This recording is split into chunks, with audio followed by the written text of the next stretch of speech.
my first time meeting Evan, but we spoke the same language immediately. Just came and showed him a riff, and he picked up on it.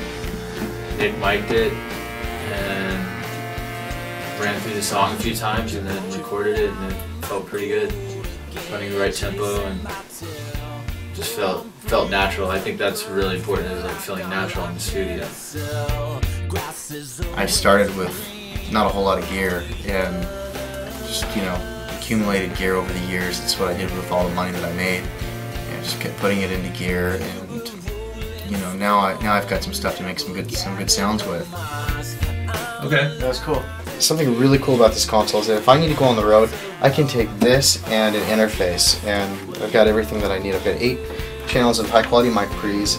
I've got 16 channels I can stem into it and bus down, and I've got a nice bus compressor. It sounds just like a C2 or like an SSL bus compressor, and I just have everything just right here, right under my fingertips.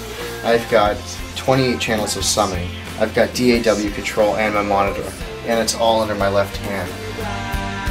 It features extended bandwidth high-frequency response up to 120K and beyond. These types of features actually harken back to the original Focusrite Forte console and Studio console.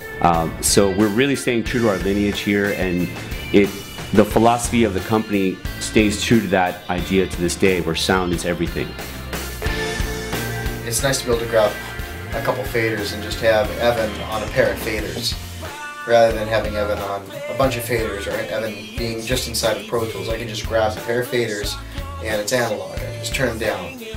And it just makes listening and being here, operating a lot easier to have a bunch of analog channels just right at my fingertips, just so I can... Now if we can figure out how to work this coffee machine, then we'll be set. I like the control room section a lot. And that's an important thing, you know. You just want to be able to hit a button and, you know, dim your monitors or cut or whatever. And the important thing is that you, at any volume, you know, it's a high quality piece of gear. At any volume, you hear a balanced signal, and it's clean and it's punchy. And you know, to piecemeal something like this together would cost at least probably $10,000 or $12,000. I mean, for the price, you just can't go wrong. We're calling this a small format console with a big studio sound, and it really does give you that. The sound I'm getting has a wider stereo imaging, more clarity and separation between individual instruments, and it really does come down to the high-end analog circuitry on board. It just sounds great. There's no getting around it. It's been a wonderful addition to my studio, and it's brought the production quality of my work way up.